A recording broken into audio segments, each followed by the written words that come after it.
Chips చిన్న పిల్లల ప్రాణాలు తీసేసినా సరే మనం మాత్రం ఆ చిప్స్ని విడిచిపెట్టడం లేదు. గారాబం చేస్తున్నారనో మన జోలికి రారనో మొత్తానికి పిల్లలకి ఈ చిప్స్ ఇవ్వడం వల్ల చాలా మంది ప్రాణాలు పోగొట్టుకుంటున్నారు. నిన్న కర్ణాటకలోని మైసూరు ప్రాంతంలోని హునసూరు అనే ఒక గ్రామంలో జరిగినటువంటి సంఘటన. మయూర్ అనే ఒక 3 సంవత్సరాల పిల్లోడికి వాళ్ళ బంధువు ఒక చిప్స్ ప్యాకెట్ కొనిచ్చాడు. ఆ చిప్స్ ప్యాకెట్లోనే ఒక రంగులు అంటే అదే చిప్స్లో కలిసిపోయేటటువంటి ఒక ప్లాస్టిక్ బంతి ఉంది. ఈ ప్లాస్టిక్ బంతి అది కూడా ఆహారం అనుకొని అబ్బాయి తినేశాడు. అది కూడా చిన్నది, గోలీ అంతా. అది మధ్యలోకి ఇక్కడికి వెళ్ళిపోయిన తర్వాత అది ఊపిరాడక అబ్బాయి మార్గం మధ్యలోనే చనిపోయాడు ఆసుపత్రికి తీసుకెళ్తున్నప్పుడే. ఇప్పుడు ఖచ్చితంగా ఆ చిప్స్ ఎవడైతే తయారు చేశాడో వాడి మీద కూడా ఖచ్చితంగా కేసు వేయాలి. కానీ తల్లిదండ్రులు ఆలోచించాల్సింది, మీరు మేము అందరం ఆలోచించాల్సింది, ఈ చిప్స్ ప్యాకెట్ పిల్లలకి అలవాటు చేయడం వల్ల ఇది ఇలాంటి ప్లాస్టిక్ బంతులనే కాదు, మామూలుగానే అది ఒక ప్లాస్టిక్ లాగా ఉంటుంది. దానివల్ల పిల్లల ఆరోగ్యం అయితే చెడిపోతుంది. ఫ్రూట్స్ అయినా మనం పెడుతున్నామా అంటే లేదు. మనం తినకపోతే వాళ్ళు ఏం తింటారు? ఫ్రూట్స్ పనికిరాని చెత్త చెదారం అంతా పిల్లలకి పెట్టేస్తున్నాం. మనం ఏదైతే జంక్ ఫుడ్ ఇష్టంగా తింటామో పిల్లలు కూడా జంక్ ఫుడ్డే తింటారు.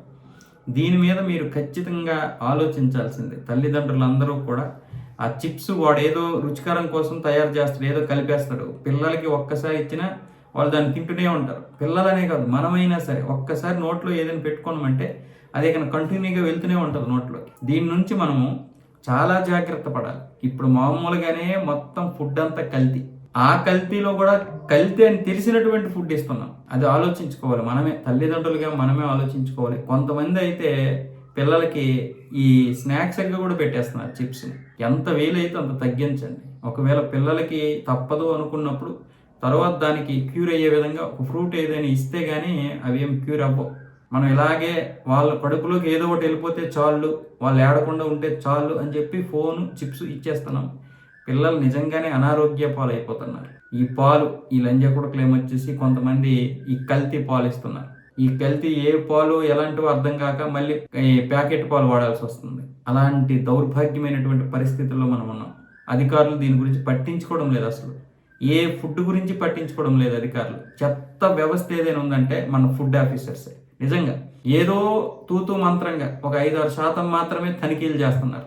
రోడ్డు మీద ఏదైతే బజ్జీలు వేస్తారో అక్కడి నుంచి 5 స్టార్ వరకు ఈ ఫుడ్ విషయంలో కల్తీ జరుగుతూనే ఉంది.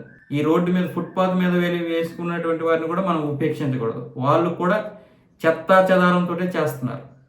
మన సామాన్యులు మధ్యతరగతి వాళ్ళు కూడా ఈ వ్యాపారంలో దిగిపోయిన తర్వాత ప్రజలు ఏమైపోయినా పర్వాలేదు, ఆ నూనెనే 100 సార్లు వేపి మళ్ళీ ఆ నూనెలోనే నూనె వేస్తారు తప్ప ఈ నూనె మార్చరు వాళ్ళు. మన ఆరోగ్యాలు ఎన్ని విధాలుగా చూస్తే అన్ని విధాలుగా చెడగొట్టుకుంటున్నాం మనం.